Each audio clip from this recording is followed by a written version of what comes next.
finally, after a streak of losses, so nakatch din natin yung move and nakabawi rin tayo sa community. So, minsan talaga guys may talo.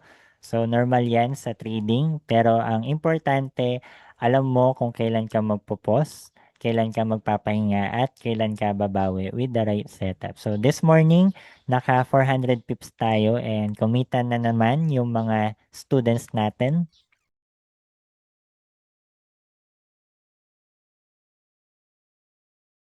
To, and Diba? right now, sa video na to, ipapakita ko kung paano nangyari lahat. Okay guys, sell tayo guys. So, plinis namin tong trade na to around 8:32 a.m. So, may nakita tayong opportunity. And if you're part of the community, nasa replay yung logic behind the setup so you can watch it na lang din guys. So, almost 30 minutes din yung hinintay bago nag-confirm yung move. Then, dito sa part na to, around 9 a.m., pumasok yung volume. Then, doon na natin na-hit yung first target. Ito na, papasok na yung volume guys sa 9 a.m. Pero hindi na ako makapag-stay guys, no? Hanggang 9 a.m. lang tayo. Okay, so yan na.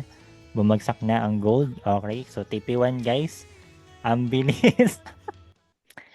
That's it, no? Parang ang dali lang tignan. Pero behind that, may challenge and may waiting, may discipline at tama execution. But with the right experience and tamang support system, kaya mo rin to. So if nag-iisa ka sa trading journey mo, sali ka sa community namin. Just DM me ready and God bless and happy trading.